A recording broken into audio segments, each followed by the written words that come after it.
in your quieter moments when you look out into the stars and you're looking at all these stars and you realize that we're just we're on a floating rock. Meaningless. Yeah. You're floating rock in the middle of space.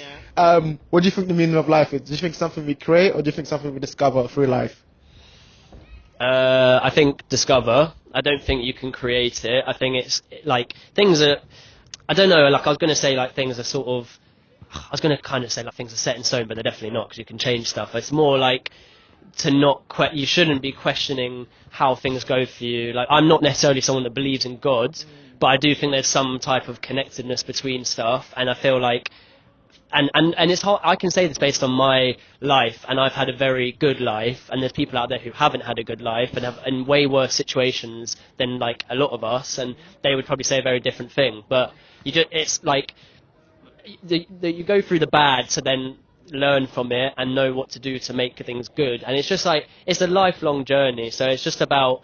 Yeah, like meaning of life really ultimately is just being content, getting to be content and taking the bad as it comes and learning from it really. That's all I can say. Like it's hard and the bad are bad and they're really hard and shit times, but it's about having the faith that you will come out of it, not necessarily doing a million things to come out of it, just taking things like day at a time. You will come out of it because life it can't always be shit. Like it can't be. I hope it can't be, you know.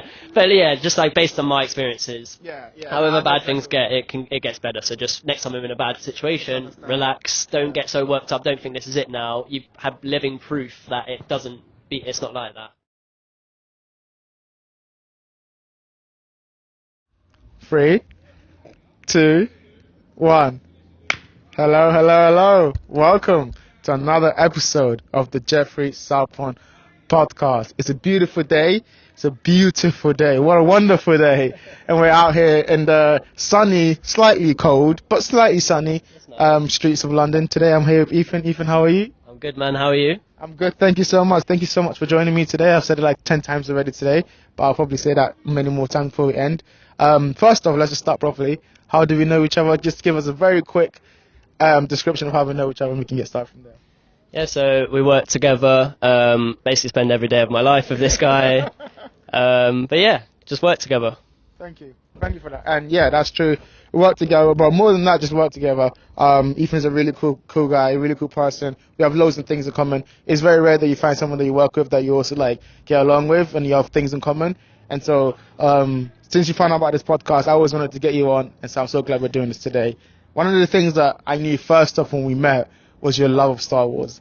And it's weird too because I never grew up with Star Wars. I know everyone else watches it, everyone else loves it, but I never watched Star Wars and I never really found that love. But you always talked about it and you always talked about how amazing it is. So start off there. First off, when did you start getting into Star Wars? What is Star Wars even about? If you can give a quick little overview of the plot. And also it's 9 films. Yeah, just try to just succinctly describe that. But no, yeah, let's get into Star Wars. What's Star Wars about? Why is it popular, people, and why does it mean so much to you? So I guess I don't know. Star Wars it's been a part of my life forever. I don't know when I first got into it or how, but like it's just been a part of my life. I think my auntie was a huge fan, so I'm guessing she showed it to me, but it could have been like my parents as well. Yeah, it's just the story is so kind of intricate and like detailed, and it's just like a story that like resonates with people for different reasons. People resonate with the characters or just like the general storyline. So it's just I love it. Where's the story of Star Wars? Like the beginning, the first episode, Alright, so I guess first film is about a kid who is like desperate to do more of his life, and he then finds out that actually there's this whole other side to his life which he doesn't know about, and it's about him like exploring that, and it goes way more like complex. You're right, it gets deeper and deeper and deeper. But why do people give so much love and so much attention to this? Why do you think it resonates with billions of people around the world? I guess like the overall story or like the overall theme is like good versus bad, but then also like family, and then doing bad but then repenting it and doing like good to kind of overcome that type of stuff. So that's just like general, anyone can kind of relate to that, like no matter what background you're coming from, like everyone will be able to like relate to that really, because everyone wants to be a good person ultimately. But yeah, also there's kind of like the kind of spirituality that's kind of like in the saga, like around like the Jedi and the Force and all of that stuff. Like that's just cool. Like as a kid, I just loved that. Like I used to like wish that I had a lightsaber. Like regardless of all like how I felt about the story, I just wanted a lightsaber. So like it's just cool. I think everyone just loves it. Like it's stood the test of time now. A million films have come out. Some would say too many, but the story just keeps growing, and it can do because it's like a whole universe that George Lucas came up with. Yeah. So like there's kind of endless possibilities. Obviously, some people can sort of take that too far and go a bit out of the box now that George Lucas isn't a part of it. But it's just the story is amazing. So you mentioned as a kid you used to like love like having the like lightsaber aspect of it. Has that changed as you've gotten older? No, not at all. You still like love? No, I've got a lightsaber now. Like, I've got like a proper lightsaber. Yeah, like I used to literally go to sleep and dream, well, when I was a really young kid, like dream of having a lightsaber, going to school and like saving everyone with a lightsaber. And it's just cool, like having like different color lightsaber, and it's like a different type of weapon. Obviously, in real life, there's guns and swords and shit, and it's basically just a sword, but like it's just different. It's different, and it's about having the Force. Is like makes you like special. So like everyone ultimately wants to be special. Everyone wants to be like feel kind of special. That's what everyone really wants. So I think just having like growing up thinking just like, yeah, I've got the Force. I wish I was a Jedi sort of thing. Try to explain to me some of the terminology. So you mentioned Jedi, you mentioned the Force. What the fuck are these things? What do they mean? What does that mean in like real terms? So the Force is something that anyone can have. Jedi and Sith are like two sort of organisations really. The Jedi are like the good guys, Sith are the bad guys. But I guess it's just a point of view really. So it's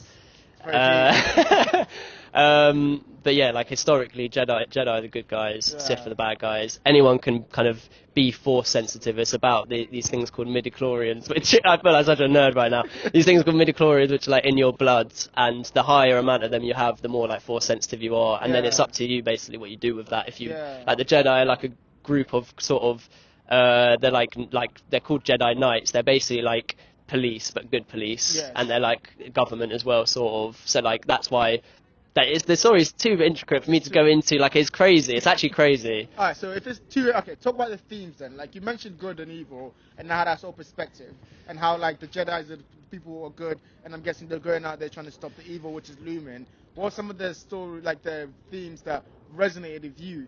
Even as a kid, like maybe you couldn't understand them properly, but you're like, that's a good thing. Like, I can recognize that. And then also, like as you're going older, what's some of the things you look back and see and be like, oh, that was a really deep thing they were trying to say.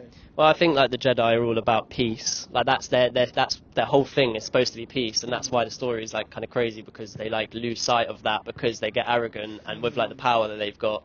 But as a kid, you're just like these guys are good guys and they're just fighting evil. But like it's not like Marvel superhero type of vibe. It's just like they're doing their like daily duty is just to basically like protect people and make sure that nothing crazy is going on. So as a kid, you're just watching that and you just think it's cool, you know, like. And as you get older, then you realise actually the Sith, like the bad guys, think that they're the good guys. So it's kind of, and that's real life, you know. Everyone, like people who are bad, they're doing it because they think that they're good, or they think what they're doing is right and everyone else is wrong. So it's just all perspective, really. But yeah, ultimately the Jedi are good and the Sith are bad, and it's just cool, like that whole kind of idea of. I mean, to be honest, ultimately, if I really think about like what it comes down to, it's all lightsabers. They're just cool. They're just cool weapons. They create a whole universe just to show the lightsabers. That's it. That's what they needed to do. What's the best? Not your favorite. What's the objectively best Star Wars film? Empire Strikes Back. That's the second one. No, yeah. The second one to ever come out, but number 5 in the story. Why is that the one? Why is that the best one? So. Spoiler alert, you can do all the spoilers here because I know that people are going to be watching this and saying, nah, I don't want spoilers. If you want to watch Star Wars, don't come here. This is not what you want. There's no way. But I want to talk about it. So. Yeah, so it had the biggest twist at that point ever in cinema, and probably still, like obviously now, like everyone knows it's not really a twist, but like it was the biggest at the time. No one saw it coming. And also, like, I could talk about what that twist is. Darth Vader is Luke's dad. Which is crazy, still blows people's minds. I told you about this the other day. You were, so yeah, that was like a huge moment. And also, this was in 1980, right? So like, cinema was crazy different back then. Like even the actual like the essence of what Star Wars was, like in another galaxy, all in space. Like that had never been done before, or had sort of been done. Yeah. And it just sort of made people kind of see that it can be done, and like made people like wonder about what else is out there.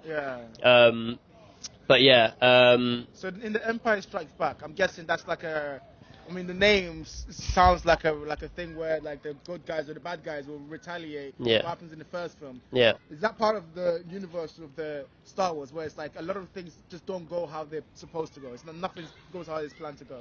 Well, yeah, because sort of, I mean, it's at that point in the original trilogy, it's about the Empire, which are basically run by the Sith, but like anyone who supports the Empire, like regular people don't really know that, but it's run by the Sith, and then the like rebellion aren't the Jedi, because the Jedi are extinct at this point. There's like one or two left, basically. There's one, and then he dies, and then it goes kind of Luke's like the last hope, which is why A New Hope is the name of the first one.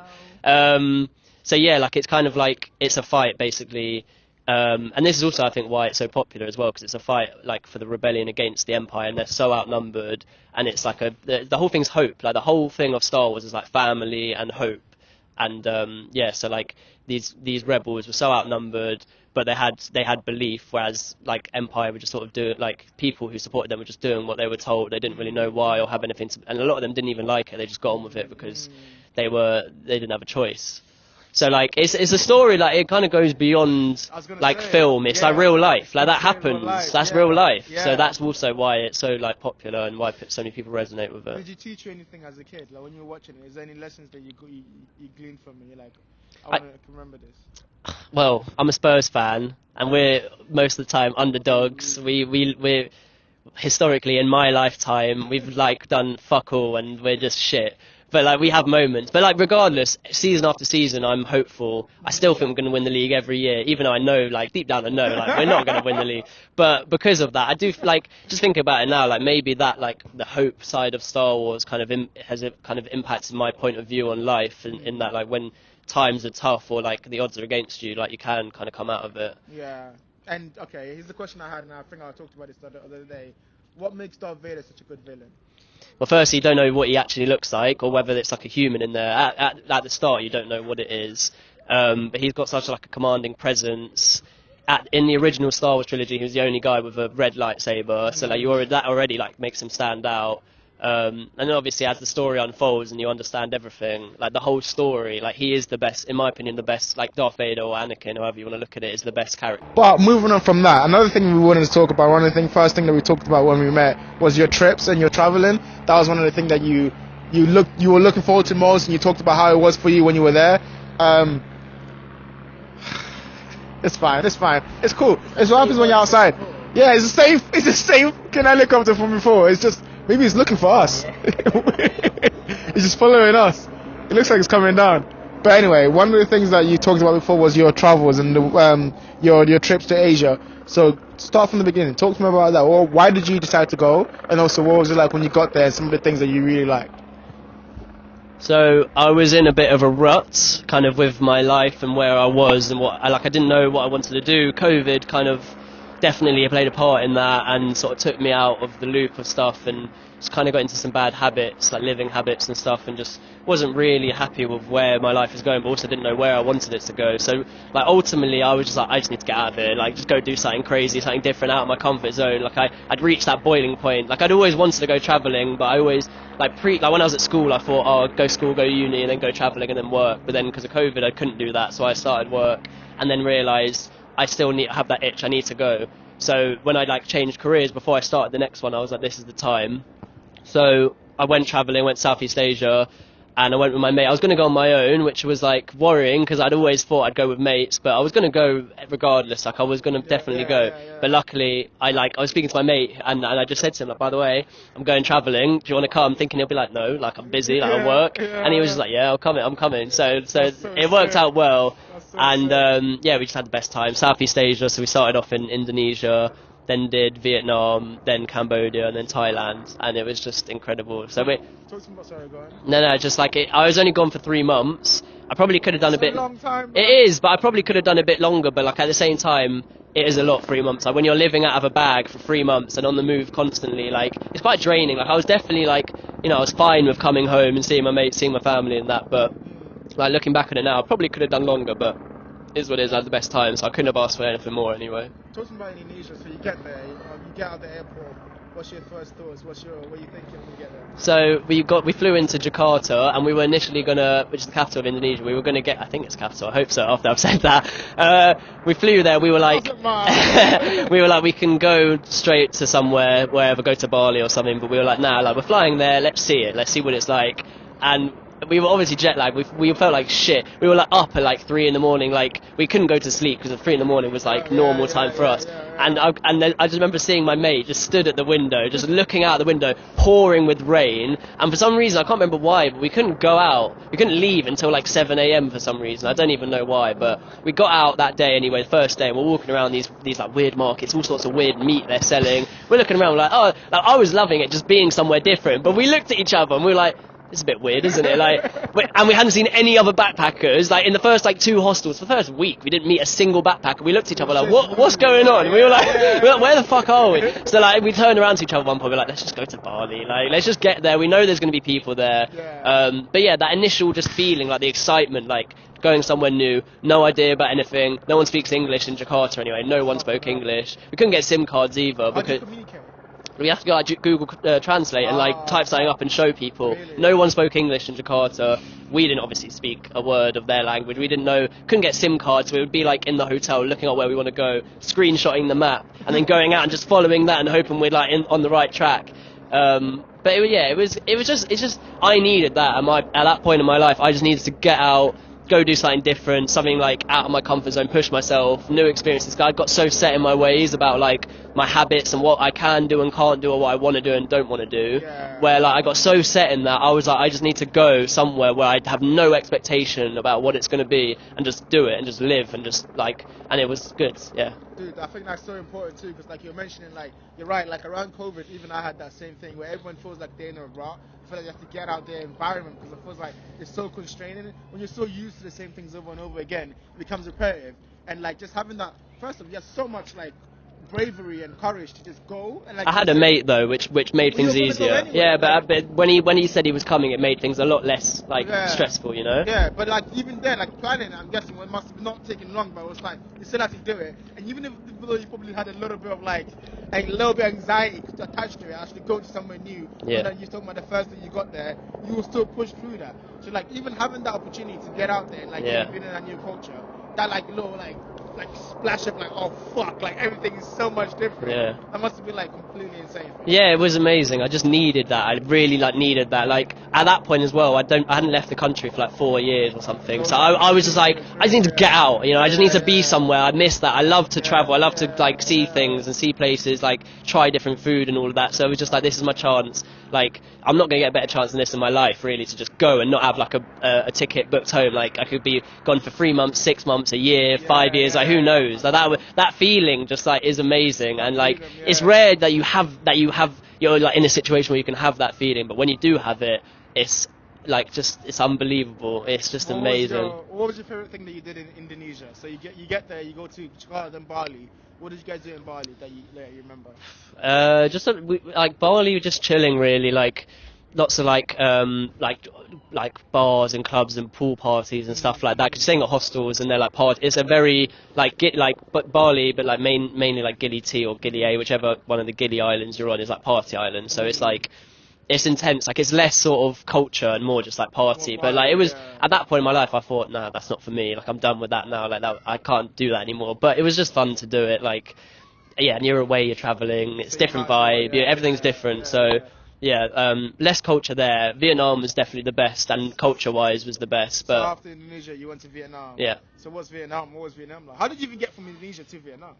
I don't even know anymore. I think there was loads of sleeper buses and boats and stuff. It all just merges together. It's been over a year now, so like it's all just like genuinely. There'd be like times where me and my mate would be on a sleeper bus like 12 hours, and like halfway through the journey we're like going somewhere completely new, and like he'll just turn around to me and just be like, "Where are we going? Like where are we staying?" And we'd be like, "Oh shit, we haven't even booked anywhere yet." But you can do that, you know. You could do that on when you're traveling. That seems more real, almost like, you know what I mean? Like you don't have to always plan shit. That's the beauty of it, because I didn't want to plan any of it. You could go traveling and plan everything beforehand and know exactly what dates you're going places, where you're going, but you know what, the beauty of it is that you don't have to do that. You can literally make it up every single day. Like if you're somewhere and you're like, we've done everything here, should we go somewhere else tomorrow? You just book a bus and that's it. So what part of Vietnam did you go? What was Everywhere, like started off in the north and went down the south. Yeah. Basically, just did the whole of it. Yeah. Started off in Hanoi, ended up in Ho Chi Minh. I think was the last place we finished at.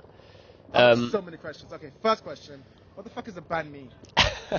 It's a Vietnamese baguette filled with different types of meat. You could have like pork or chicken. Some place had ostrich feet or something in there. I didn't have that, which is a no. I didn't have it. I regret now not doing that. But like pork and chicken and beef or whatever, but mainly pork and chicken. Yeah. Okay. Was it not? You told Incredible. Me yeah. Incredible, and it cost like 20-30p. That's crazy. So like you're just having like 3 a day. Like whenever you get hungry, you just get in a banh mi. It's just. And that's just like normal because like that's actually the thing that everyone else. Yeah. It's like it's everyone like it's just a thing. Like there'd be like little stands on the side of the road with some little old lady selling it, and it's the best sandwich you've ever had in your life. Like you'd look at it and think like I'm gonna get ill if I eat that, but then you have it and you're like this was the best thing I've ever had in my life. Yeah, just like give me all of that. It's unbelievable. I miss it now. Like the places do it here for like 10 times the price, and it's nowhere near as nice. Like it's nowhere near as nice. Yeah, and you think it can't be because it's like in a different place. So you go to Vietnam,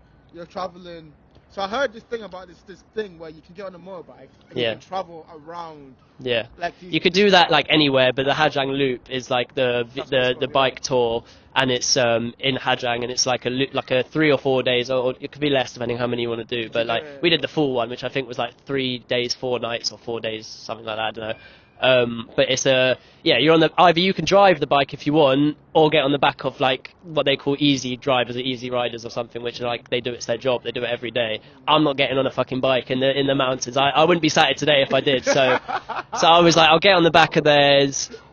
And it's just amazing. If you're driving, you're so like concentrating on not dying. Like you can't. I was sat on the back of mine. I've got my speaker. I'm looking out at the mountains. I was loving life. So I was like, thank God I chose not to drive. Talk to me about that. Talk to me about the experience, because like you have to understand, I've never had that sense of freedom where you're out there in the middle of nowhere. Yeah. You have nowhere to be. You know where you're going, so you're not like completely lost. Yeah. And you're on the back of this bike, and you're just like like this thing. Talking about the views, what was that like? But the views are just incredible, like mountains, and like just like it's almost like it's nothing, but that's the beauty of it. Like there's no like skyscrapers or any of that shit. It's just like natural beauty, and it's endless. And you're just like for me, because I'd like been in that rut beforehand and been kind of just like an undertone of just kind of general unhappiness or unsatisfaction. Like I had moments. I wasn't, I was happy. I had happy times, but like I know exactly what you mean. I've been stuck in this mode for so long where I'd just be on this bike. And I'd just be like, I genuinely can't believe that this is my life. Like, that I was doing this. And I just like,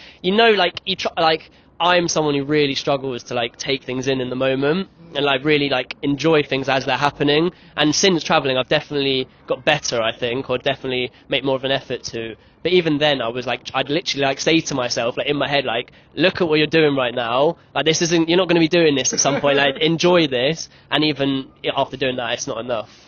It's just that good. It's like just like you don't have anywhere to be. You're not thinking about any of like normal life like stresses that you would be. It's all just like, what do I want to do in this moment? I haven't got anywhere to be. Money's not a thing because it's so cheap out there, and I'd saved up enough to do it, so I knew that wasn't like a limitation.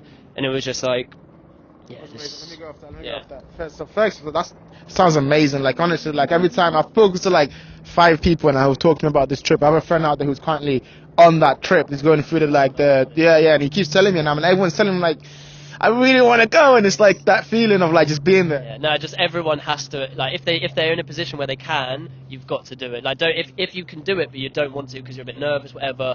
You've got everyone, like, doesn't matter what type of person you are, what your personality type is, your hobby is, whatever it is. It's impossible to go, and obviously I'm sure there will be people out there who did go, and but like, such a small number of people, it doesn't really matter, right? Yeah, that's the whole point. Okay, but you're talking about this, right? And like, it gets me thinking, and I think we spoke about this many times, right? Because you're out there on this trip, and you're right, you feel like you're just completely free. But it makes me think about like, if that is freedom, if that's what freedom represents, and then we come back here and we've got responsibility and all these things, how do we in our head balance that? Knowing that life you're talking about, you can't have that every day. Maybe you can, but you will have to be Vietnamese, living there, like, and I'm pretty sure they don't think that's such a big deal. They really like it, but they look at what we have. They're used to it, yeah. They look at what we have as like, that's what I want to attain. So my question to you is like, with that in mind, that trip in mind, has that changed your perception of what freedom is? And then coming back, did that responsibility that you have here, did that give you a different perspective about like balancing those two things and what that means for you going forward? Yeah, yeah. I mean, like you said, like out there, they're generally like people, like Vietnamese people or whoever, anyone in that kind of region where I went, they're happy and content with their lives. They don't, but also that's because they're not, they're on social media, obviously, they have access to it, but they're not in such a capitalist society like we are, where like everything's quick, everything's fast, you're seeing a million different things. They just kind of accept their life for what it is. They might have aspirations and think, I'd love, it'd be cool to do what they live, their life, whatever, but on the whole, they're just happy. And do you think that's a better way to live, or do you think our way is like... There's way better. You think so? Way better. Like, everyone in life would be content, because life has its moments, and like the only thing that takes away from those moments is seeing possibilities of what else you could do. And that's the issue with like social media, and the issue like with like TikTok kind of culture, like quick swiping, Instagram, seeing all these different things. This person's there, oh, I wish I could do that. This person's doing that looks cool. Like, just do what you're doing and just be like okay with what you're doing. And it's hard to do that in this culture we live in, but ultimately if we could all do that, everyone would be happy. Okay, here's a question then. So you're talking about how they live that life and they're happy with that. Like, what are some of the things you know is differently about their culture and our culture? What are some of the cultural differences? General friendliness. They're like, genuinely, like, it sounds stupid, but they all just smile, like, and just nice. They go out of their way to help people. And in London, no one does that. I'm part of the problem. Like, I've got places to be. Yeah, so, but that, that is the whole thing. It's just a slower pace of life. And because it's slower, they can, like, take things in more. They've got time to help people, and just to be, like, better people. Everyone here is so focused on themselves. Then, okay, here's the question then. How do you balance, like I said before, responsibility and chasing freedom? Like you're saying, that being out there made you feel like you're finding your life and all these things, and we can't always have that. But like, is it always looking forward to that, or can you have that sense of responsibility even here? Sense of freedom even here? Both. Like, you need something to look forward to. It's always nice to have something to look forward to, but also you need to like realise that life isn't always... It's not always going to be like that, and that's fine. But it's about then in those times when it's not like that, doing little things to make yourself feel like that. But that's something that I struggle with. It's like, since travelling, trying to like feel how I did then. But you can't, because that's a different time. You're always chasing that feeling. You have your life is different then to what it is now. Yeah. And it's not to say that it's not good now, because it's great. But that was the highest feeling I've ever felt in my life. So it's like, now I feel like I need to be careful not to just chase that for the rest of my life now, and be happy, because I am happy with where I am now, what my life is now. So just enjoy that and realise that there's moments in that which there'll be bad moments, because that's life, but the good moments are so good, and just enjoy them, because I came from a time when I was so unhappy for so long. So like now, to come out of that, just to come out, even like something now, like, yes, I might not be as high as I was when I was travelling, but even if I'm still higher than I was before travelling, so like life is good, So when you came back, was there things that you did differently because of how you were out there? Approach life differently. You look back and you're like, well, I just naturally I was just like, I felt just up, The nicest people. Yeah, no, not just nicer, but I just felt up. I was still like riding the high from travelling. And then obviously as time's gone on, it's been over a year now, life's got right in the way. But like, I'm happy. I can tell, I know I am. I feel happier. So like, life can get in the way, and I just need to basically just make sure don't slip back into what the habits or kind of, because I know I can do that, because it's happened before. So it's taking the experiences from travelling, taking what I learned out of that, and basically reminding myself as often as I can, like the lessons I learned, what like ways of living I can do, and how that makes me feel better, and why it makes me feel better, and all that stuff. It's just basically staying aware. Staying aware and staying like in a moment. Yeah. So you talked to me about one of the things, and this might be deviating a little bit, but you told me about one of the things that while you were out there, about perception, and that was one of the things that really spoke to you, and you got to too about it. Like, also, like, speak to me about your idea of perception. Like, what was that thing that made you, what did you realize in that moment about what it is to be just perceptive about your life and have that perspective? Was it perspective? Sorry? Perspective, yeah. Just like looking at, like when I was in that kind of period where things weren't so good, I was just set. I thought, this is it now, like, I thought, that's it. Like, I've had the peak of my life when I was younger. Like, that doesn't get any better than being 15. So I was like, that's it now. And then just like going away and realizing, what are you talking about? Like, there's so much out there that you could enjoy. Like, your life's just beginning, really.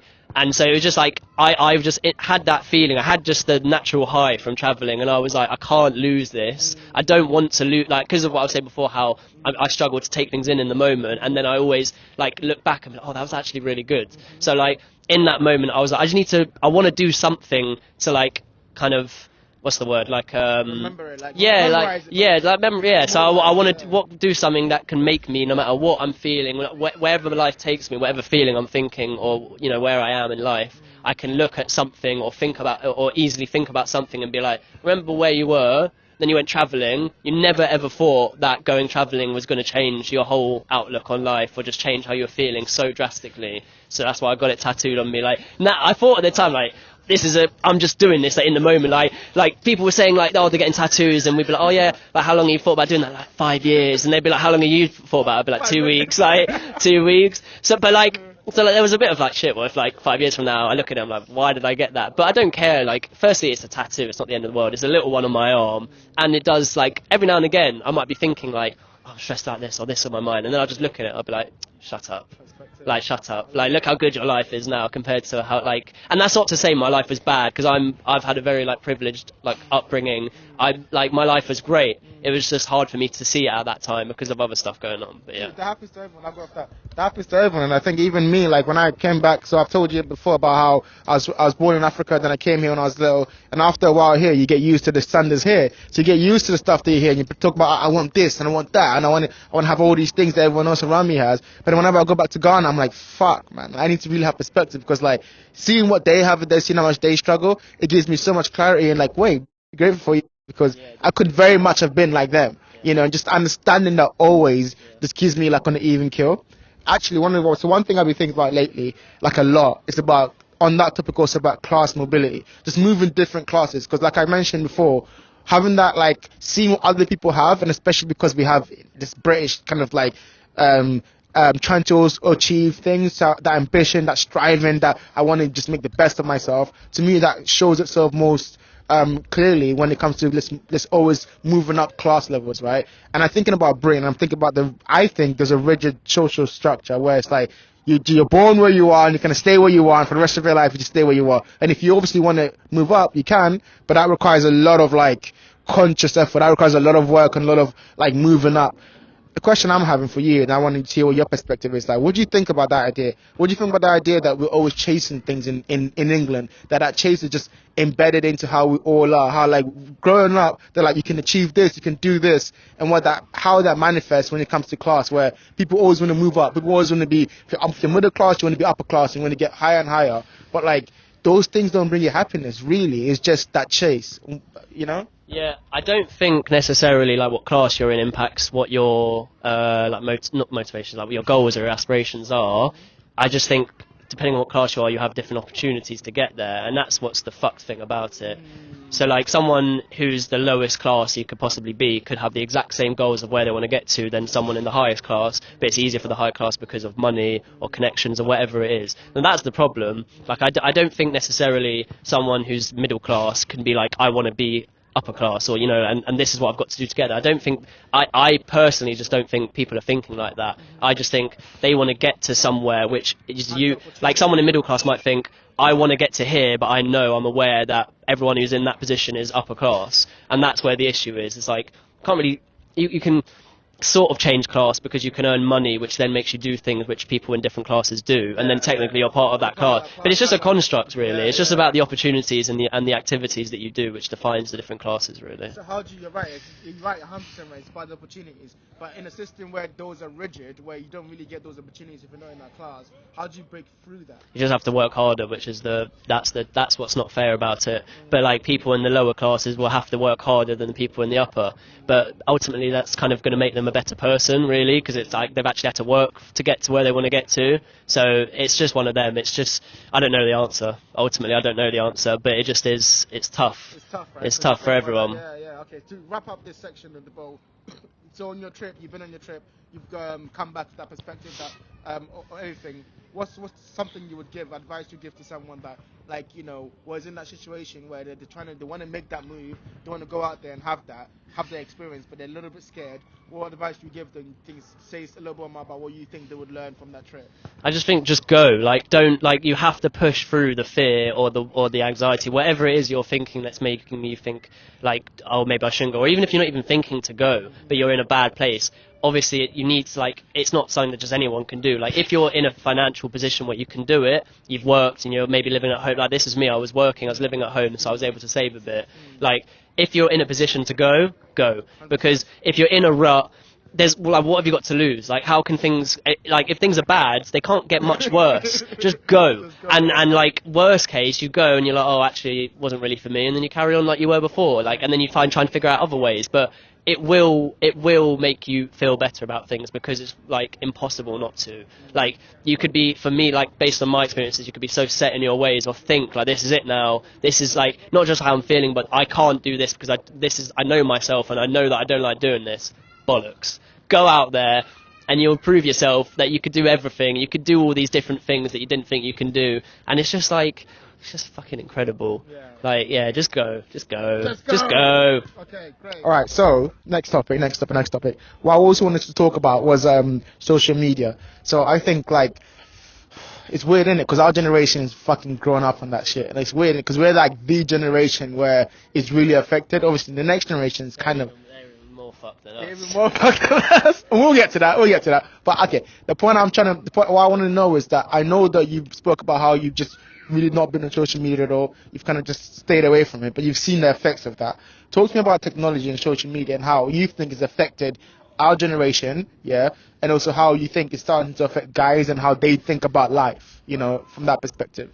Well, firstly, I am on social media, but I'm not like a frequent like poster or anything, and there's a lot of shit going on now with the younger generation I just haven't got a clue about, which I'm happy about. I don't want to be a part of that. But yeah, the issue I think really, and it's part of this whole like metaverse kind of shit going on now, it's like it's like an excuse or an alternative to your own life, or it's like an excuse to live something else. Yeah. Well, it's just an alternative to live a different life, and that's not how you don't. If your life isn't great, you don't just say, all right, well, I'll just live an online life or just do something else. Like no, like that's not you. Your life is the life. That's real. The other stuff's not real. So if you've got problems in your life, you have to sort that. You can't just say, right, like easy route. I'll just say like goodbye to that and I'll go live online. Like no, that's not how it should be. So I just think like we've grown up in like with social media being huge in our like teenage years, but luckily when we were like before the age of like 10, 11, 12 really, when social media took off, we were able to like live like a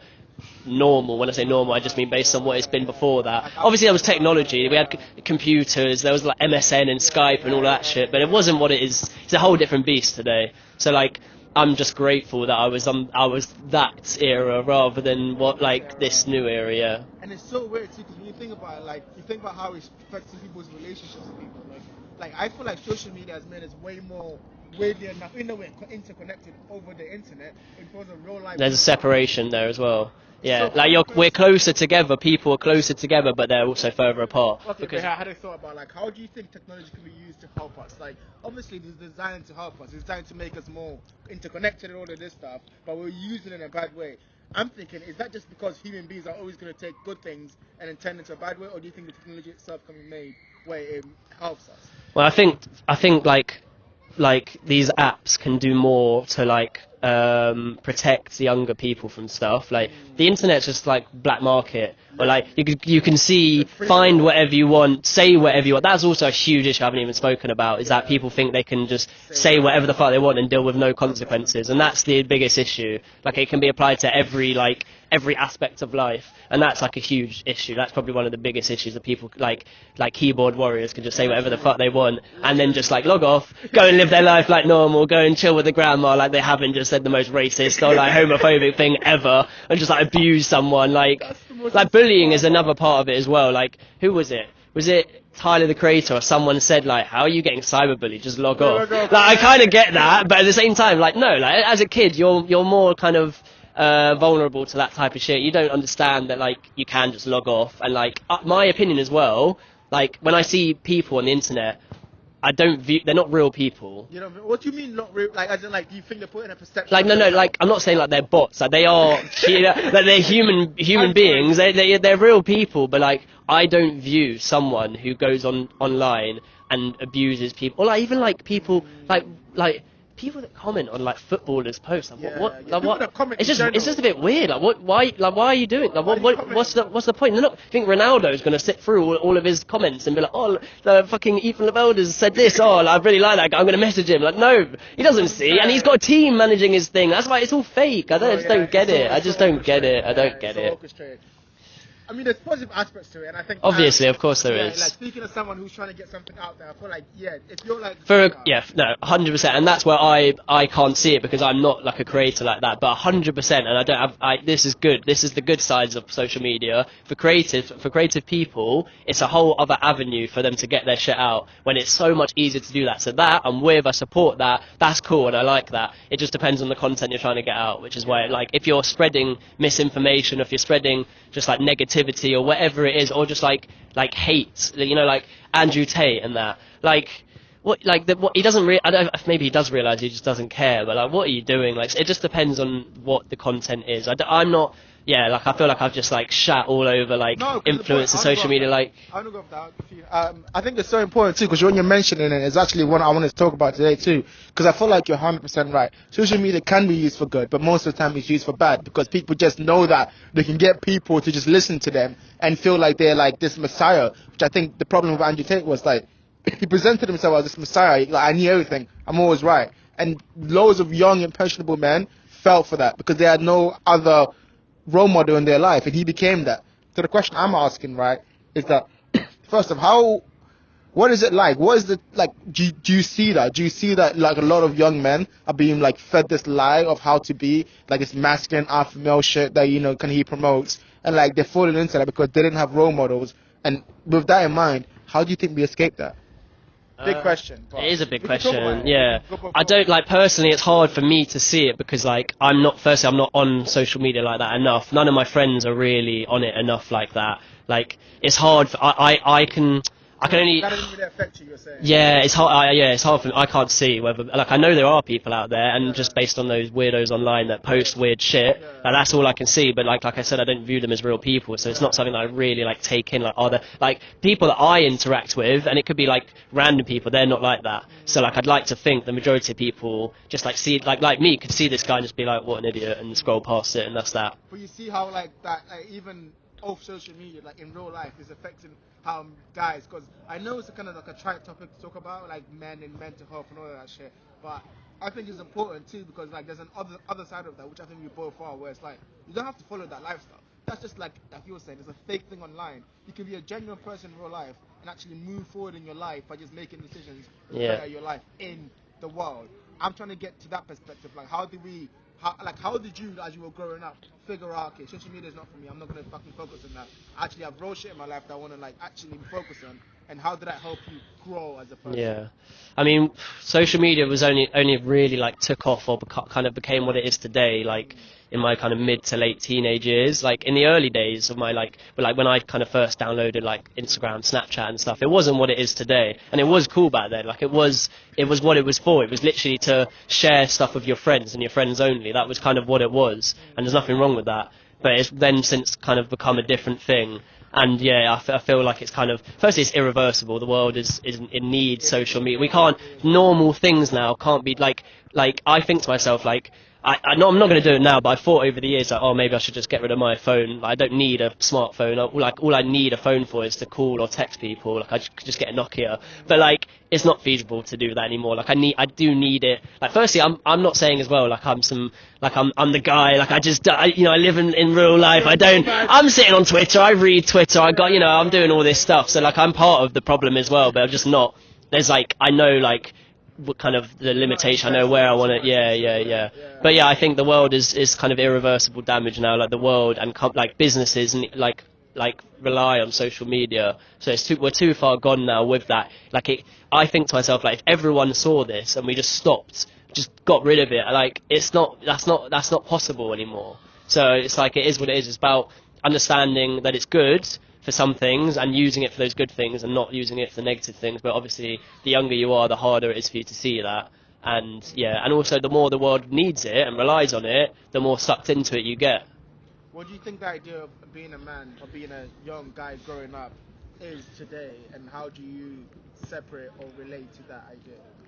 In terms of what, like what? In terms of like, so I can like, I talk my experience, right? So in terms of like growing up, because I see it too, I agree with you. Like, I dislike social media since I was a kid because I saw that it was just like none of this is real, none of this makes sense, none of this actually has any like I say it's not tangible, and you can actually do anything with it to actually help your life. So a lot of my upbringing, I focused on like literature. I would read books, I'd read all these people that are long dead and try to base my life off them. So like I would read people from online, I'd be like, oh cool, that's a role model I can follow. Because as a young guy, when you don't have that role model, especially in popular media, everyone else is just like you were saying, like you just presented it as an idea and it's not really who you want to be. It doesn't relate to your life. For me, a lot of that was like, okay, that's my perception of guys, and I was just like poets and all these different people, and that's who I try to model my life after. But I'm thinking back, I'm thinking to like young people now and what role models they have and how they model their life and what people tell them about how to be a man. All this like idea, you gotta be alpha male, you gotta treat people like this, you gotta treat girls like this, and it's all bollocks, it's all crazy, stupid stuff. So I'm trying to present a different perspective. Was like actually you can just be a decent person, you can love the people around you, you can try to achieve your goals, you know, hang out with your friends, just to do whatever, and it all be fine. But like that idea is not pushed on enough. But the conversation I'm trying to have is like, what do you think that idea that maybe you don't, maybe again, like you're saying, because you're not on social media, you don't know, but looking around your friends and the people that you grew up with, what was the idea that was pushed on you about how to be as a guy, and then like, how did you just find your way through that, you know, and grow up basically? Well, for me personally, like I can only go off of kind of what I'd been told, like life was like before this social media era. Like growing up, social media wasn't what it was. So like as like a young kid, like my cousins were like a big influence on me, and they were quite a bit older than me at the time. So like they grew up like they were born from like I think like the oldest one may have been like late 80s, and then the youngest one was like kind of late 90s. So they a little bit older than me. And that was kind of my, like hearing them talk and their kind of relationship between the four of them. And then as I got older and we all kind of got older and they were at uni or whatever and all these experiences, like social media wasn't an aspect of their life. Like they were on it as it grew, but that wasn't like a big aspect of their life. So I guess for me, it was based on my conversations with them and seeing how they were and how they presented themselves and the hobbies and the things that they did, but then also speaking to my parents about what life was like when they grew up, because I've always been interested, and like my grandparents, always been interested like how like life has changed. And obviously you can see it if you watch TV, films, music, like you can hear it, like you can get a picture of what life was like before this era now. So I don't know how the kids nowadays, I'm assuming they just need to do the same thing as I did, but like it's harder for them, it's way harder for them. So skibbity brain rot, bro. It is like if I was a part of this generation, I'd be cooked as they it's true though, you know, like I'd be fucked because it's like I'd be part of it and I wouldn't know to escape that. I wouldn't know.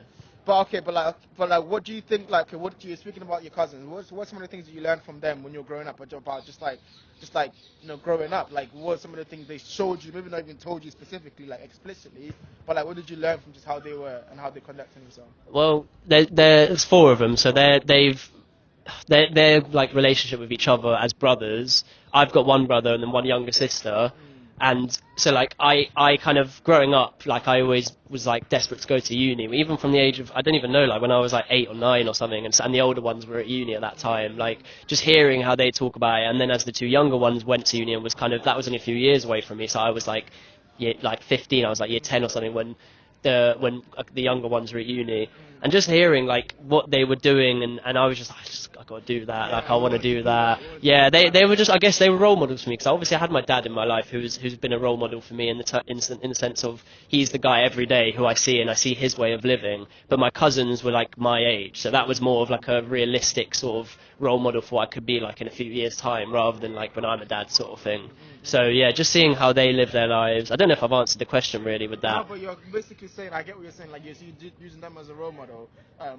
When you said that you wanted to be like at uni, what was part of that? Was it just like the party? The partying, yeah. Like when I was 15, that was me. I was all over that. So like, it's funny because if uni was like at a different point of your life and you do it in your late 20s or something, if that's just how it was, that side of things wouldn't appeal to me as much. But it's for me. I also view uni as a part of growing up. Socialization, basically. Also learning independence and how to look after yourself and learning about yourself, like what works. Like it's rough, it's not easy, it's not like some people find it easy, but a lot of people, most people, like it's hard.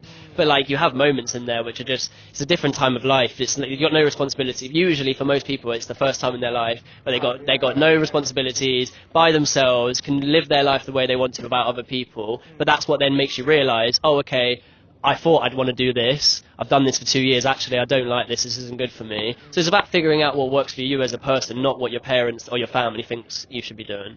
Okay, here's another question then. Going off the role models and just kind of stay on that topic too. A big factor for me, apart from literature, was also music and hip hop. And for me, that's kind of like where I kind of like listening to just different artists, where I started like role modeling my kind of outlook on life after them. Even probably not a healthy thing to do. Like imagine, I remember like being as a kid listening to 50 Cent. Literally, worst influence you could have. Like this guy was drug dealer, just like talking about PIMPs and all this. And it's like me listening. And I remember my sister was like, "You can't listen to him. He's like a very, very not good person." But I was like, "Yeah, but he made like in the club. What are you talking about? It's a banger." But yeah, talk to me about music. Tell me about like hip hop too. Like, what was your introduction to hip hop? What's some of your favorite people that you listen to and stuff like that?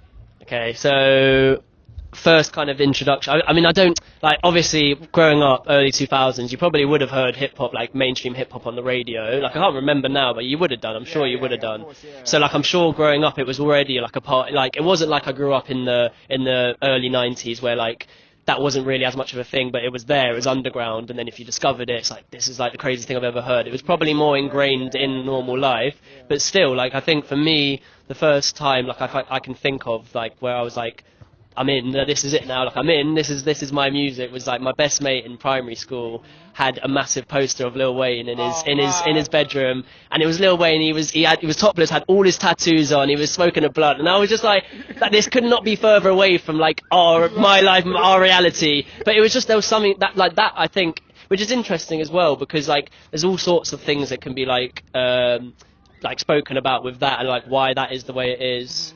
Keep going.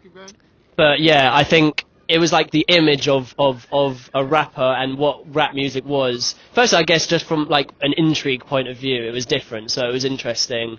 But then obviously when you actually hear the music, and as I got older and older, like it kind of turned from like at that point just like liking like the sound of the music and the beats and just sort of the image to then like as I kind of became like a teenager starting to actually realise like the messages behind it, like the lyrical content, the kind of like historical or kind of political context behind the music and that. Speak on that more, sorry. Speak on that more. You talk about the messages behind it and stuff like that. What were some of the people that you listen to? What kind of messages did they? Well, I think it definitely helped me realise like the struggle that like people and in a lot of the case in rap music that black men had gone through and their issues, and obviously for me I hadn't gone through that, so it was like an eye opener for me. Like it's cliche, but I remember when I first discovered NWA, and I was just like, and I remember I got so no, but I got so into that the like the story like of the whole, not just like the music. Like I'd found the music, and then I'd like get in a rabbit hole on Wikipedia, and it was actually around the time the film came out, so it was like that was perfect timing for me, like to kind of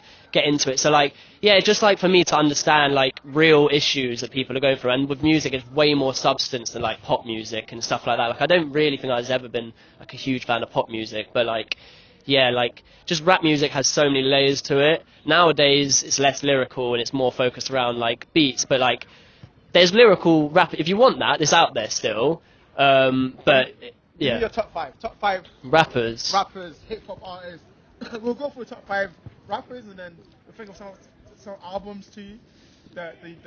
Is this my personal favourites or what I think are the best? Because they're very different. Okay. Like they're different answers. Like from what my opinion, not like I'm some music critic, but for what I think's the best, or who are my favourites? Because they're like different. Give me both. So we start with the best. Just the best, not your personal ones. I'll go with the 3 best rapper of all time. Best. And then give me a reason why. It's difficult. It is difficult, but like, are you talking like looking at their whole career or like a period, like it could be like an album from one person. Well, I guess that's like best album. But if that makes him, do you think, the best rapper, then it's just Like, completely up to you. this wouldn't be my answer, but I'm gonna say like early Nas, like Illmatic Nas. Yeah. Ridiculous, like ridiculous storytelling, like lyrics, like everything. Was and he was a kid. He was like 17 or 18 or something, which is crazy. But I think the best ever. It can only really be Biggie or Tupac, really. Tupac. For me personally, Biggie, but it can only be them two. And like, just like, if that was coming out today, it would be the best thing out today as well. And it's been like 20, almost. Actually, it's been like 30 years. It's crazy, so. Okay, so moving from that era, then, because you're right, that's the classic. Everyone always, there's no conversation to be had about Biggie and Tupac. But more recently, there's definitely a conversation to be had about people like Drake, Cole, and Kendrick. So those three are the best of our generation. Who do you think is the best of all those three? But hang on, when I say best, it's a combination of best but also popular. Yeah. If it's best, then Drake's the bottom of that list. Popular, Drake's probably the top of that list. Okay, why is he popular if he's not the best? Because he makes music for everyone. His music isn't lyrical. It used to be a little bit more, but like it's not anymore now. You have to admit, even as a Drake fan, it's not what his music is fun and it sounds nice and it's good, but like it's not on anywhere near the same level kind of creatively as Kendrick or Cole is. I mean, Cole, I'll disagree, but Kendrick, obviously. I love Cole. I think he doesn't get the respect. Like he is, in my opinion, he's one of the best ever. I mean, all three of them are one of the best ever. So yeah, you're right. We're talking about literally like creme of the creme. Like we're not like saying any of these people are bad. But I think my perspective on especially Drake is that like he makes the best songs. Like he makes songs. But that's the thing. He's a good. He might be the best, like one of the better musician, I guess. If you can call people who don't necessarily play instruments musicians. He's probably one of the best musicians, but he's not the best rapper. Because a rapper is purely really bars and like the creativity, kind of punchlines, things like that. That's what makes a rapper a rapper. And Drake isn't really. He's a musician or a singer that can rap. What do you think he lacks that those other two have? I think lived experiences, like. He did come up in. I don't know the full extent of his background. He grew up in Canada, bro. Like, he grew up in a nice little. Yeah, but I think he's had like from what I can see anyway, it's looked like, and he was a actor. So like it's different. He's always. I know like his dad was in the music scene, so like he had those influences. That like no one can say that he's just like bought his way into the industry. That's not true. But like, I don't know like.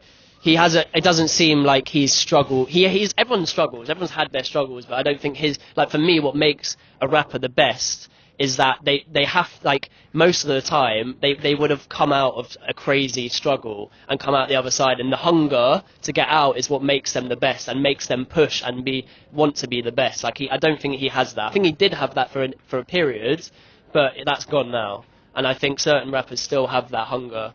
And like it's hard to have that hunger when you reach everything. It's obviously hard to have that. How can you have that same hunger you did when you had nothing? But yeah, it's tricky. So you've been talking about hip hop and all you think is the best. But in terms of who you believe is your favorite, talk to some about your favorite musicians and why. So my favorite musician ever is Mac Miller. Like not just rapper, musician.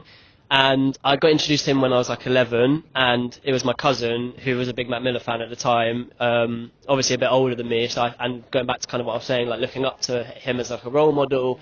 So it was at that early age of like manhood when you're trying to discover who you are or whatever, kind of create like an identity. So like part of that was trying to emulate my cousin, but then also I genuinely just also really enjoyed the music, and I think his growth as a musician, and he is a musician because he plays instruments, like he can produce as well, like his ear for music, and also his understanding of music and his like knowledge of music was insane.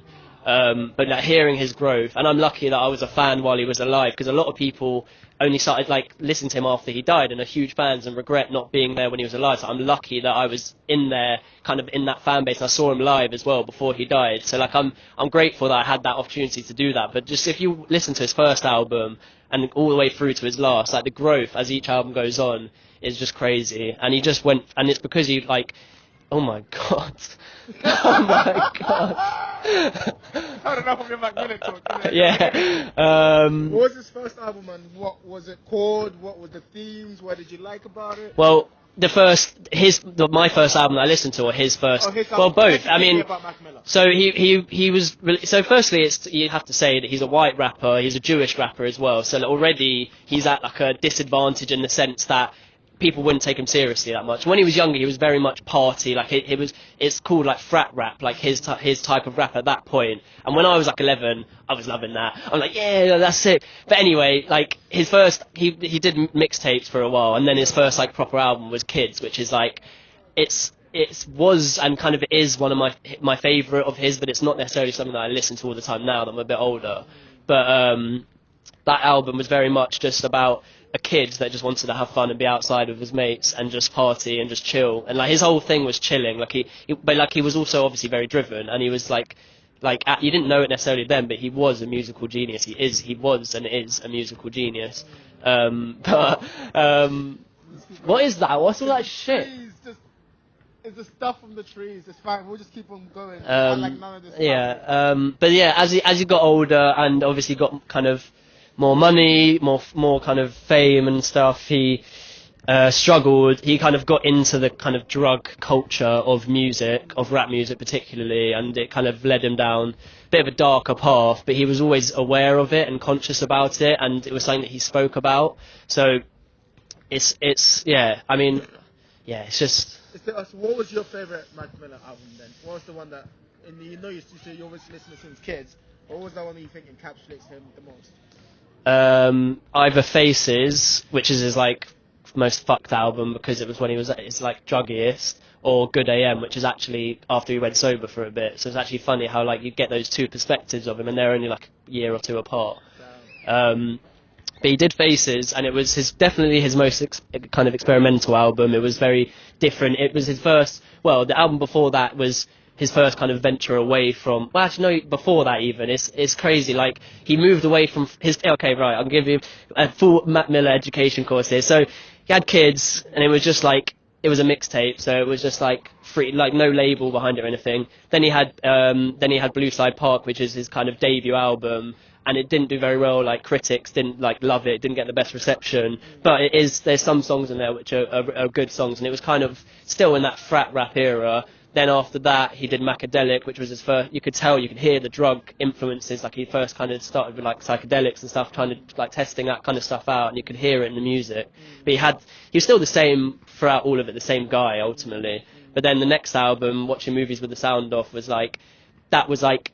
I think his first album where people like really took him seriously as a rapper, and Faces came after that. So like he was well into his drugs at this point, but Faces was like the most he was doing, and like he recorded it I think in like 2 weeks in his studio in his house that he moved out from home and moved into like LA or something, or Hollywood, I don't know where, and he had a studio that he called the Sanctuary, and it had all of his mates in that kind of rap crowd would come over, and he'd like sleep there, and he'd just record all the time. And he literally, and he says it in his songs, like his last song on the album is Grand Finale, because he genuinely thought he was going to die after that, because he just put everything into it and was doing so many drugs. But like he wasn't doing drugs because he was just like these, like that SoundCloud era of rap, like a few years ago, how like they all just did drugs, they thought it was cool or whatever.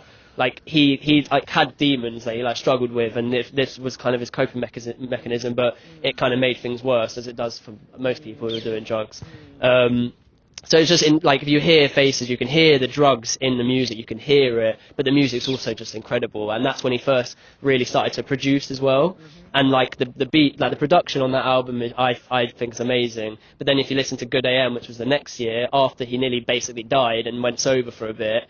Was his first album where you could hear that he felt it was more positive. He felt like he was going to live again, and yeah, it's deep because as the albums went on, like he got better and better musically, to the point where like his last album before he died was probably his best, and then even the one that came out after that was very different but like it showed the growth like as a musician. Like the guy was insane, and it's just gutting that he's not around anymore to like hear more of his stuff as well, because his music was just the best. Feeling like your favorite rapper, like your favorite, like hearing him. I was a mess. And I was a mess. Seeing him just get like, and also like how he died, just drugs also make you think like fuck, man. Like, yeah, but he was like. he was always troubled. I guess when I was listening to him younger, I wasn't really aware of the drug side and how the issues he had mentally. But as I got older, I was. But it really felt like he was coming out of that and was on a positive trajectory, and he was. Like, you know, he overdosed, but it was because it was laced with fentanyl, which like the coke he got or something. So like it wasn't like he didn't try and kill himself. It was an accidental overdose. So it's just like, yeah, he shouldn't have died. He didn't want to die. You could hear in his music he didn't want to die. Whereas in his earlier stuff he kind of did a little bit.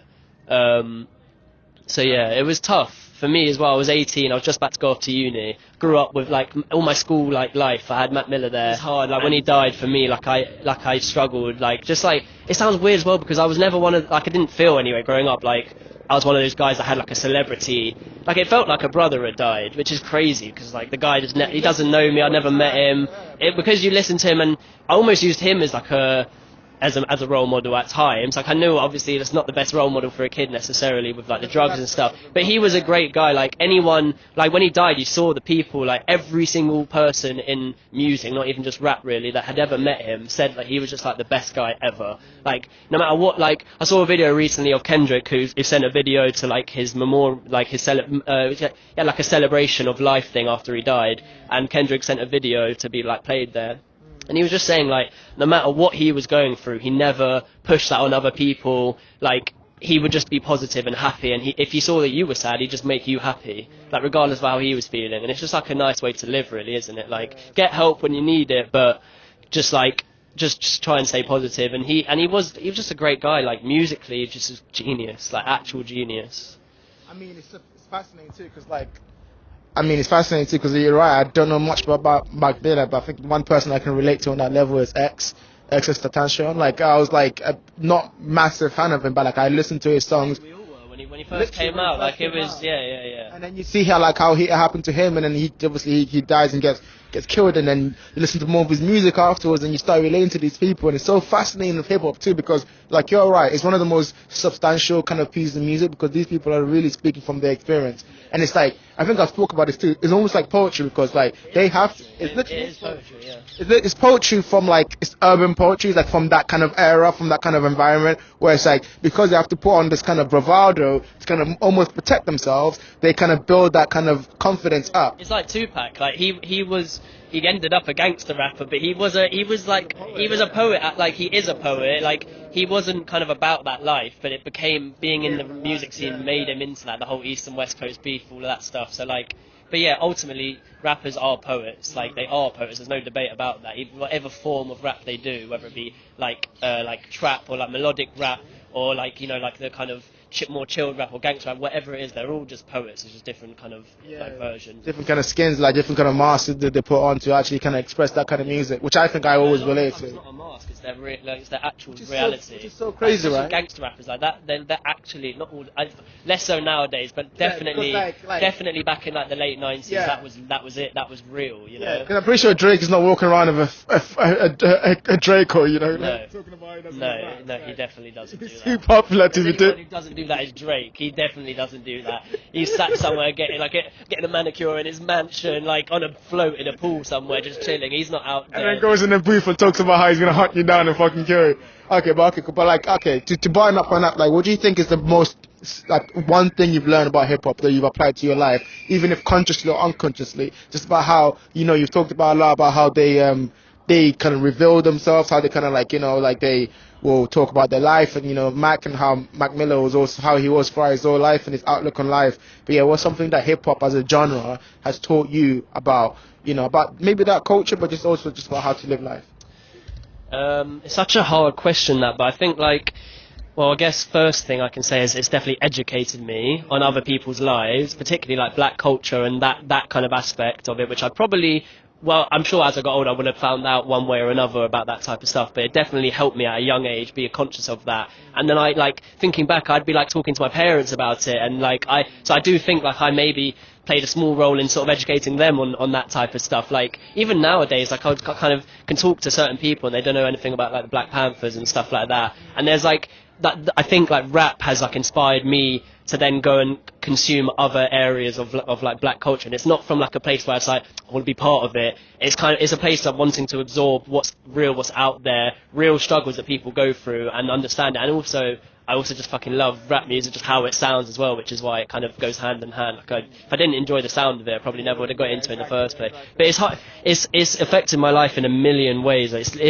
I listen to all sorts of stuff, but like in general, every day is rap music, and like different types of rap music, different eras of rap music, and I don't even know, it just is part of my life. It just is, you know. It's like it's never not going to be. It might change and go to places where I'm not a big fan of what it is in like 10 years from now, but I'm always going to love like the eras of rap I kind of discovered growing up as a teenager, that whether that be 20 years ago, 30 years ago, 5 years ago, whatever it was. And there's always going to be people I like as whatever period we're in, but yeah, it is changing though. Like it is changing. It's not the same thing anymore. I mean, like, not everything changes, and that's part of life. But like when you see how because like at the core of it, rap was just like, oh, we are against the system, we're gonna push back against it. But now it's become so commercialized. Yeah, no, it's nothing to do with that anymore. Like there will be people that will talk about that in their raps, but it's not that at all anymore. It's also it's a moneymaker. Like I think it's the most popular genre of music now.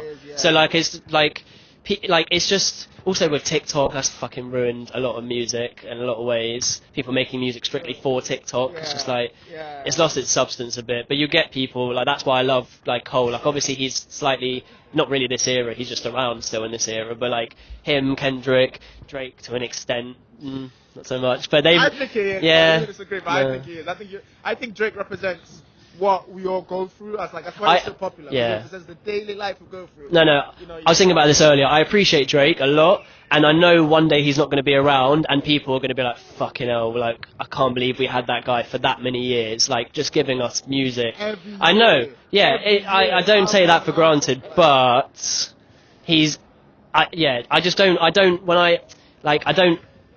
when it's a question about rappers, he's not in there.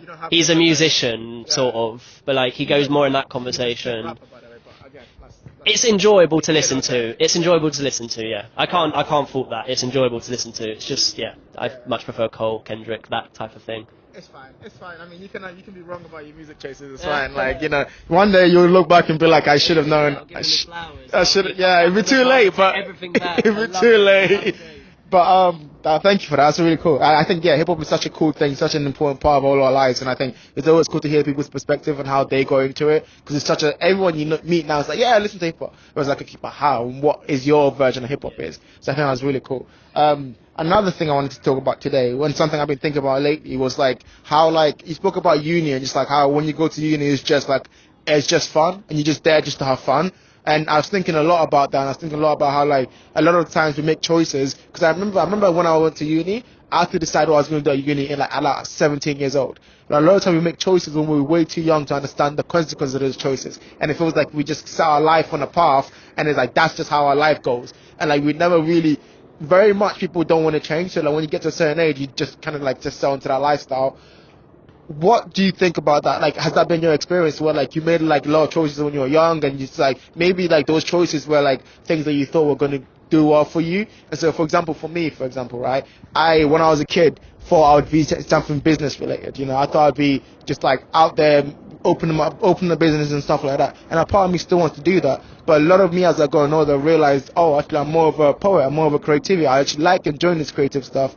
And I was very lucky that I wasn't so gone in my mental about missed that, you know what I mean, that I just never did that, you know, and I had opportunity to go back to a master's and do that and actually focus on that. But a lot of people don't have the opportunity. What do you think about that? Just the idea of, like, because of how we are brought up, we make a choice when we're young, and then as we get older, we kind of get stuck into that. Yeah, no, I definitely agree. I think, like, luckily I don't think anyway it's affected me too much now. But like, when I think back to when I was like, even like picking my GCSE subjects, I literally just chose what my brother did. That was the only thought, was I'll just do what my brother did, because if he can do it, I can probably do it. There was no like, but also I wasn't like the most academic person. I didn't love school or like subject. There weren't any. I didn't hate. You was throwing hate in there. No. I just wasn't like a most academic. I wasn't someone that like loved science, or I enjoyed history. Yeah. Because it was real. It was like it was real like shit that happened. So obviously everything's real, but like it just felt more. It also felt like a book, you know. It felt like when I was learning, it felt like a book, like a story, so like a novel or something. But it was real. But so yeah, that was definitely something that I had, was like just like you're picking too young. You don't actually think about, like, I think back, like I think now, like it would have been cool if I'd like pursued some form of photography growing up, but like I wasn't going to do that when I was growing up because my brother didn't do that. My dad never did anything creative like that, so I just thought, nah, I won't do that then. So like it's something I think. It's not the end of the world, and like you said, it's never too late to pursue something if you realise later that's what you want to do. But that definitely was something for me as well. Like I think in this, I don't know if it's everywhere else, but definitely in this country, like they put way too much responsibility on you at a young age to choose where you want your life to go. Then how the fuck are you meant to know? You haven't lived enough yet to know where you want your life to go. And it feels like that's just a part of that system. Like the system is built that way, and everyone has to go through that, and they get to a stage you're like, wait, actually, they have that crisis of like meaning, like what do I want for my life? And it's like. Everyone I know at uni was going through that, and I was thinking that must be crazy how everyone is going through that. Yeah. You know, and then they try to escape in other ways, and then like they find their own meaning of what is true for them. Yeah. And another thing I wanted to ask you actually, just on that point too, I was just going to know that what now have you like defined success as? Like what do you now look at your life and be like, this is what I like, this is what I want for my life? What does that look like for you? Just satisfaction, general happiness. Like it's impossible. You're not like you have moments where you can be like crazy happy, like stupidly happy, like unrealistically happy. Like but that's not like when I was traveling. But you're not gonna have that like all the time. So it's about maintaining just a steady like contentment, but just being satisfied and happy, not having like wish I could do this, want to do this, but I'm not doing it, or like I would rather things be like this. Just being content with how things are. And I'm not there yet. I don't think anyone's there yet. No one's there yet. But that's what everyone tries to figure out, I think. In one way or another, it might look different, or they might say they're trying to do something else. But ultimately, what everyone wants is to just feel relaxed, calm, satisfied, content. That's that feeling of like I'm where I need to be. I'm doing what I should be. And everyone does crazy shit to get to that point. But like it's not something necessarily that like doing a certain thing can get you there. It's like an internal thing that you need to get over, taking things as they are, taking the bad and like the good with the bad, accepting bad, looking at why there is bad, and ultimately like no one knows why there is bad, but there's bad, but you can learn from the bad, and otherwise if you're not learning from it, then there's nothing. Like what is the point? But it's easier said than done, obviously. What are some of the ways that you like consciously remind yourself that like it's about balance and like not to get too focused and that? When we talk about perspective, what are some of the other ways? Yeah, I don't know, just like mainly just around that perspective, like looking back at kind of where I was and then where I am now, where I was when I was travelling, and just reminding myself daily, like how everything's bad, it could always be worse. But yeah, it's hard. It's not easy, and it's like people do all sorts of stuff to try and do that, whether it be like meditation, exercise, sports, music, whatever medium people are using to get there. We're all trying to do the same thing, so like it doesn't matter how it looks as long as you're there. But it's hard, and it's like a constant journey throughout your whole life. You're never going to reach that moment. I just personally want to be on my deathbed one day and not be like, fuck, like, what have I done? Do you know what I mean? But then you don't want to put, I'm not ready. But you don't want to put but then the flip of that is you don't want to be like then putting so much pressure on yourself when you're young to make sure you don't get to that point. Just going with the flow. That is how you get to that point, is just going with the flow when you're young and not getting so worked up about stuff. But I realise so much easier said than done. I'm still figuring it out, obviously, because everyone is. But so that's the thing. We talk about it. So then it's about in those bad moments, remind yourself, which is always hard to do when like the bad feelings or emotions always trump the good because they just feel so much bigger than the goods. But it's just doing everything you can in those shit moments to remind yourself it's not so bad.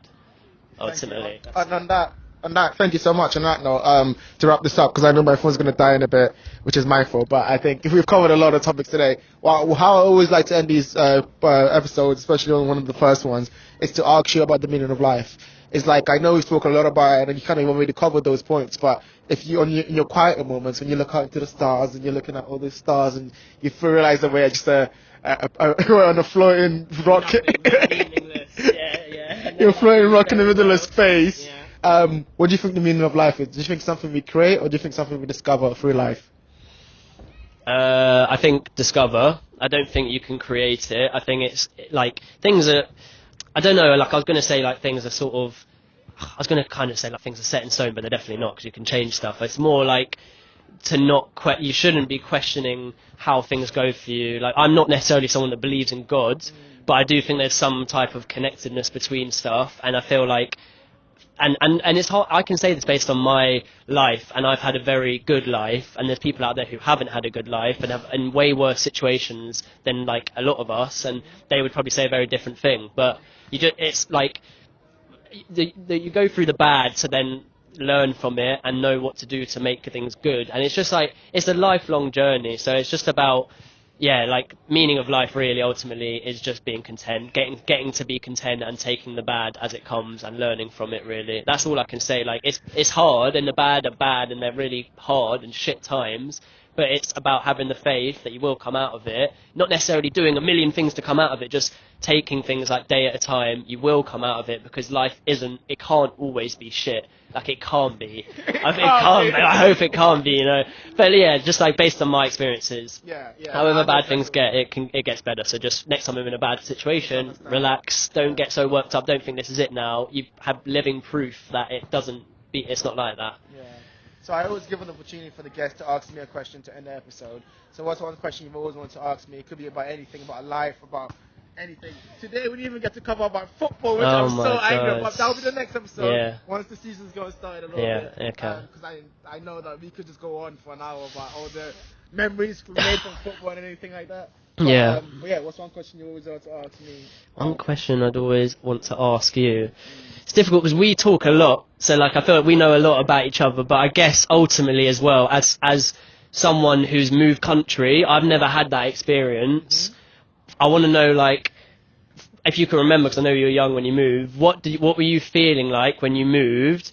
What behaviours do you do now that you think are a result of that? And then ultimately, how has that shaped where you want to get to in life? That is a whole conversation on its own. But if you can try and sum that up, then that would be good. That's an amazing question, by the way. That's a brilliant question. But yeah, luckily I've been writing about this recently, so it's been top of mind a lot. So when I moved, I was 5 years old. And my first initial reaction is weird too, because it's a completely different life. Like Africa, sun running around, no structure, nothing like that. Here is the opposite, cold, no running around, structure. I remember vague memories, you know, like I remember vague memories. When I went back to it, I remember scenes. It's so weird. It's like I would see that block, I'm like, I remember that place, but I don't remember anything about it. And I meet people whose faces look familiar, and they remember me, but I don't remember them really. But you know, so it's that kind of like weird, kind of like hazy memory. But I was so young, it was like nothing was formed yet. But but still, even having that feeling that you get from a place, coming here and seeing the opposite of that was a lot of like adjusting. And I think that really at the very, very beginning was like, okay, cool, how do I adjust? So it's like, I was very lucky that I liked football. So at school, I would just play football because that's how I just got to know all my friends. All my friends are footballers, people who just play football with me because we could understand that language, you know. Also, luckily for me, in Ghana, they teach you English. So, like, I came here and I spoke basically fluent English. So that was very, very lucky for me. But yeah, I think a lot of my behavior now is kind of mimicked by that because that is that kind of dual culture. It's like understanding that, okay, I'm from there. So, like we spoke about before, like I have a responsibility here. I have to make it my family, represents all of this stuff there. So a lot of when I was a kid, growing up, I was like, okay, I got to do this, I got to do that. Thinking about that. Oh man, I was constantly thinking about that as a kid. Like literally, that's crazy because kids shouldn't be worrying about that shit. You know, that's just the lifestyle that like a lot of people come from. That like they have that responsibility on them to actually make it. So like, I never did anything. I never went to parties, and until I went to uni. That's when I started relaxing a bit more and hanging out with friends. Like I remember, I used to have to go home to look after like my little sister and brother. So as soon as I finished school, I'd rush home. So like imagine like from year 7 to year like 11, I never hung out with my friends after school. Like they'd be like, Jeff, come. I'm like, you know I can't. Don't even ask me anymore. You know, and so like a lot of that was like so as I got older, a lot of it is unlearning some of those like, you know, habits that you get into about just like hanging out with people and being open. But I think also on the other side of that, which is funny, I love how my culture is, which is being open, being like friendly to people, being excited, being like lovable, like have energy, all of that. That's just how I've always been because that's from that. So you think like the fact that like a lot of people who know you would say, oh, Jeff's like pretty much 99% of the time up, like he's up and he's positive, and you think that's because of your upbringing in Ghana? 100%. Like my upbringing, even when I came here, my household was like that. So like you see, I'm like, you see my uncle, my mom, like literally everyone I know is like there'll be a party and everyone's dancing. Like they see you like sitting down, they're like, what are you doing? Come on, get up, and like they have that kind of like love and energy. This is another like conversation itself, but why do you think Because I'm assuming in Ghana, part of the reason why you moved here is quality of life maybe wasn't as good as it would be here. That you can argue about that. That's obviously true. Yeah, okay, It's like we were saying yeah. about those riders in Vietnam. Like, Exactly, that's what I'm saying. So it's actually, is that true? But that's another conversation. Do you think? I don't even remember where I was going with that. Do you think, so? How can you be, or how you can be so? like that? Why are you so positive now? If you're thinking, or like, why back then, even over there, do you think everyone was so up when I don't know like the ins and outs of what like the dynamics were of life over there, but if it wasn't as great as potentially it is here, how was everyone so up and so happy there? I think a large part of this, and this is like another conversation, but I think a large part of life, and talk about what my meaning of life is understanding the bad. Like once you understand what it can be, like how bad it can be, everything else is a plus. So like I was saying, like when I was a kid, I understood like, oh, life can be really bad, and in those moments where you don't have anything, you realize, oh shit, this is. But even then, they were happy. Even then, they'll be like, we're gonna make. Of it, isn't it? Like it just shows you that even here in Western whatever society, if you've got everything, you don't need everything to be happy. You just like it is just a lesson, isn't it? It's literally just the perspective that you have. That's why I think it's so true, because like that's what they realized there, and that's what I realized too. Like, oh, like I can be moody and whatever, but even those moments, I can have a vivid memory of what my mom's been through or my family's been through. Like it's like even that, like just the idea, just constantly reminding me, it's like, oh, okay, I can be like stressed about all the stuff I have to do, but at the end of the day, like I get to be stressed about this stuff. Like people will be killed to be in my position, so that just brings me back up again, you know. And also, like I want to enjoy life. You know, like having been from that, having seen that, having like had that outlook of like, oh my god, this place is kind of cool, this place is kind of amazing, I want to enjoy it, I want to be a part of that. So that's why I'm always like that. So like, no, that's good. That's interesting to hear, and it's nice. You know, that's good. That's a really good thing. So it's nice that you've got like another version of how life could be, and learn and kind of getting things out of that. Like you've got two parts to you. You know, two parts to you. That's cool. Yeah. And I mean, it's like always balancing that part. I mean, I've said it many times, like just that balancing of those parts is like so difficult. But again, that's kind of the struggle. You know, everyone has that struggle within themselves. It's just a bit different for everyone else. I'm going to ask then about this. I'm just going to do this. So last thing I just want to ask, that kind of based off of that, do you ever see yourself going back to Ghana? Is it something that like one day you want to do? Like going back for good, I'm saying, yeah. It's a very good question. So a part of me says yes. A part of me, again, this is like what we were talking about before about, I don't think I'll ever be able to escape that need to achieve. You know that we were talking about, like when I first came here, like that was like, okay, cool, I need to do this. That's just a part of me now. So like that, I know can only happen here. Once you have achieved. But once I have achieved, then yeah, of course, I'd love to go back. But then again, I don't know even if when I do achieve, when I go back, I'll be like, maybe this life is just too simple. Maybe you're so accustomed to this life now, where it's like too difficult to go back. And even if I do go back, it'll be for like, I'll definitely go back for a short period of time, but for good, like, because I mean, they have their own issues. It's quite cool to think, like, obviously, like this is just from an outside point of view, but it's quite cool, like a circle sort of thing, you know, starting there, going through and then ending back there, like a journey sort of thing, going back. I mean, I say this, but this is me at 25 saying this shit. Me at 70 years old is gonna have a completely different perspective on life, and I think he probably would want to go back because he would be like, I've done all I can here. I want to be back where my family, like my extended family is, where I grew up, where I was born. You know, like maybe that's another part of it too. And that you're right, that cyclical nature of life, like going out, venturing, doing what you have to do, and then kind of bringing that back home, those lessons that you've learned. You know, like when I'm that old, maybe I want to teach in a school, just instill them like, you know, like you can do it too. You know, like you know what I mean? Yeah. It's just those kind of little things. And again, like it's kind of like you said, it's kind of like going with the flow of that. You know, like understanding all that about your life, understanding what you want to achieve. But like that stress and that kind of like anxiety that you get like put on you, like just wanting to do things. You don't have to live life like that. And like that's something I'm coming to terms with now, you know, as I get older and older. So it is what it is, and it's. Love it. Dude, thank you so much, man. This has been so amazing. Like we'll definitely do another one of this because like you're 100% right. So many topics we didn't cover. So many, we didn't even talk about football, we didn't even talk about like even like life, and I think there's so many things, business, all this stuff that we could have covered, but just the environment and my phone, not the environment, my phone charger is the biggest, was the biggest blocker. But yeah, thank you so much for doing this. I had a great time. I hope you had a great time too. Thanks for watching. Until the next time, peace.